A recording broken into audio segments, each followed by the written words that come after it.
እንደዚህ አይነት ሐኪም እኛ ሀገር ይኖራል ብላችሁ ታስባላችሁ? ልጅቷ እጇ ላይ ለደረሰባት ጉዳት ለመታከም ነበር ሆስፒታል ሄደችው። ሐኪሙ ግን ማደንዘዣ በመስጠት ጾታዊ ጥቃት ፈጸመባት። ያንን ለማስረዳት ግን ማስረጃ አልነበራትም። ይህ ብቻ ሳይሆን በተደጋጋሚ ዶክተሩ የሚሰጠው ናሙና በፍጹም ተመሳሳይ ሊሆን አልቻለም። በዚህም ኖራ በማህበረሰቡ ዘንድ እንደ ባለጌ ከባድ መገለልና መከራ ደርሶባታል። አሁን ግን ራሷን ነፃ ለማውጣትና የጠፋው ስሟን ለማደስ የዶክተሩን ጉድ ለማቃለጥ ወስናለች። ለዚህም መረጃ ለመሰብሰብ በምሽት የዶክተሩ መኖሪያ ቤት ገብተው ከመኪና ውስጥ ናሙና እየወሰዱ ሳለ ሳያስቡት ክላክሱን በማጮዋቸው ዶክተሩን ቀሰቀሱት።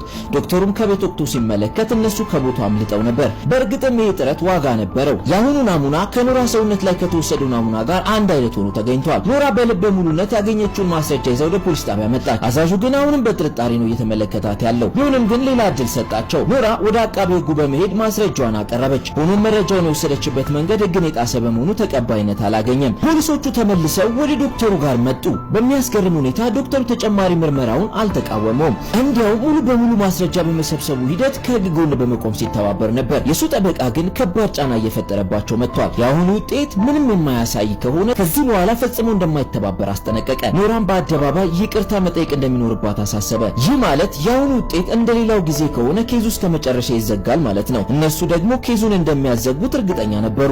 ዶክተሩም በፈቃዱ ኮቱን አወለቀ። ነገር ግን ከጣቱ ላይ ደሙ ሊቀዳ ሲል ጠበቃው በድንገት ጣልቃ በመግባት ይሄ ደንበኛውን ልጆቹን ነርቮች ይጎዳል ሲል አመለከተ። በዚህም የተነሳ ከጣቱ ሊወሰድ የነበረው ናሙና ተቀይሮ ከክንዱ እንዲወሰድ ተደረገ። ከዚያም ነርሷ መርፌውን ሰክታ ደም ስትስብ ምንም ደም ሊወጣ አልቻለም። መርማሪው መርፌው የተሰበረ ራሱ መስሎት ነበር። በስተመጨረሻ መርፌ ተቀይሮ የደም ናሙናውን ለመውሰድ ቻሉ። ፖሊሱም ጊዜ ሳያጠፋ ወዲያውኑ እንዲመረመር አደረገው።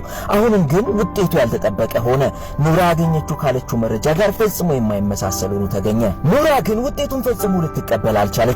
ዶክተሩ የሚሰራው አንድ ትሪክ እንዳለ አስባለች። ስለሆነም ዶክተሩን ተከትላ ልታወራው ስትሞክር ጠበቃው አስጠነቀቃት። One day you'll make a mistake. ኖራ ዶክተሩ ምን አይነት ትሪክ እየተጠቀመ እንደሆነ ሊገባት አልቻለም። ዶክተሩ ቤቱ ከገባ በኋላ ፍጹም ተረጋግቶ ነበር። እንደተለመደው ሱፉን ለብሶ ወደ ሆስፒታል አቀና። ለበሽተኞች እንደሚያስብና እንደሚጨነቅ እያስመሰለ ወደ አንዱ ክፍል ገባ።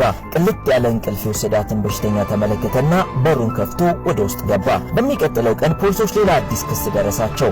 አንዲት ሴት በተመሳሳይ መንገድ ዶክተሩ ጾታዊ ጥቃት እንደፈጸመባት አመለከተች። ሁኔታው ፖሊሶቹን በእጅጉ አስደነገጣቸው። ቢሆንም ግን አሁንም አስቸጋሪው ነገር ዶክተሩ የተባለውን ነገር መፈጸሙን የሚያረጋግጥ ማስረጃ የለም።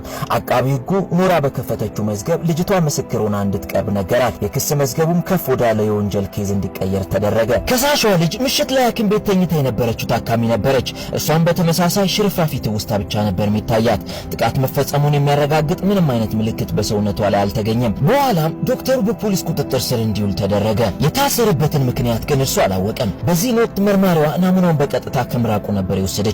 ከጸጉሩም ተጨማሪ ዘለላ ወሰደች።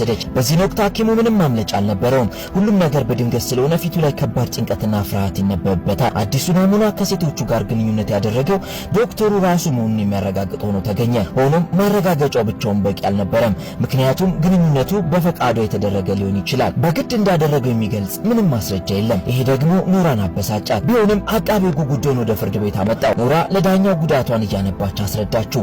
የዶክተሩ ጠበቃ ግን በተቃውሞ ሲያስጨንቃት ቆየ። ስሟን የሚያቆሽሹና ስነ ልቦናዋን የሚጎዱ ነጥቦችን እያነሳ ነበር። ልቅና ባለጌ ሴት እንደሆነችና ብልግናዋን ለመሸፈን ሆን ብላ የሐኪሙን ስም እያጠፋች ነው ሲል ተቃወመ። አሁን የተወሰደው ናሙና ስለተረጋገጠ ዶክተሩ እንደቀድሞ ጉዳዩን አልካደም። ከዚህ በፊትም ጉዳዩን የደበቀው ቤተሰቡና ትዳሩን ለማዳን ሲል እንደሆነና ግንኙነቱን ግን የፈጸመው በገዛ ፈቃዷ እንደሆነ እንደውም በርካታ ጊዜ ስታስቸግረው እንደቆየች በመጨረሻ ግን እሺ ብሎ መስማማቱን አስረዳ። ከዚህ በፊት የተወሰዱትን ናሙናዎች እንዴት እንደሸወደ ሲገልጽ የሌላ ሰው ደም በሰውነቱ ውስጥ ከጨመረ በኋላ ክንዱን ሲቆርጠው የዛኛ ሰው ደም ይሸፍነው ነበር። ይሄንን ሁሉ ያደረገው ደግሞ ቤተሰቡን ለመጠበቅ እንደሆነና በአንድ ተራ ሴት ምክንያት ትዳሩ እንዳይበተንና ቤተሰቡ አደጋ ላይ እንዳይወድቅ ለቤተሰቡ ሲል በቀናነት ያደረገ መሆኑን በማስረዳት ለቤተሰቡ ተቆርቋሪና ጥሩ ባል አድርጎ ራሱን ለማስቀመጥ ሞከረ። ኖራ ያለ ፍርሃት ቀጥ ብላ ተነሳች። በእርሱ የተነሳ ያሳለፈቻቸውን አስከፊ ጊዜያትና የደረሰባትን ከባድ መከራ በማስረዳት ሰውየው ለምዶ የለበሰ ተኩላ መሆኑን ለማሳየት ሞከረች። በመጨረሻም ዳኛው በጉጉት ሲጠበቅ የቆየውን ብይን ሰጠ። Guilty. ከዓመታት በላይ በፈጀ ከባድና አላስጨራሽ ትግል በኋላ ዶክተሩ ወንጀለኛ ተብሎ ተገቢውን ፍርድ ተቀበለ። በርካቶቹ የከተሞቹ ሴቶች ሆዳቸውን በሆዳቸው ይዘው በጓዳቸው እያነቡ ሲቀመጡ፣ ኖራ ግን ተስፋ ሳትቆርጥ የዶክተሩን የውሸት ማስረጃ የሚደርስባትን ትችትና መገለል ሳይበግራት ለዚህ ድል በቅታለች። የእሷ ድፍረትና ቁርጠኝነት በስተመጨረሻ መጥፎ ዶክተር እንዲታሰር አድርጎታል። ፍትህ ለሴት ልጆች ጥቃት። መልካም ቀን።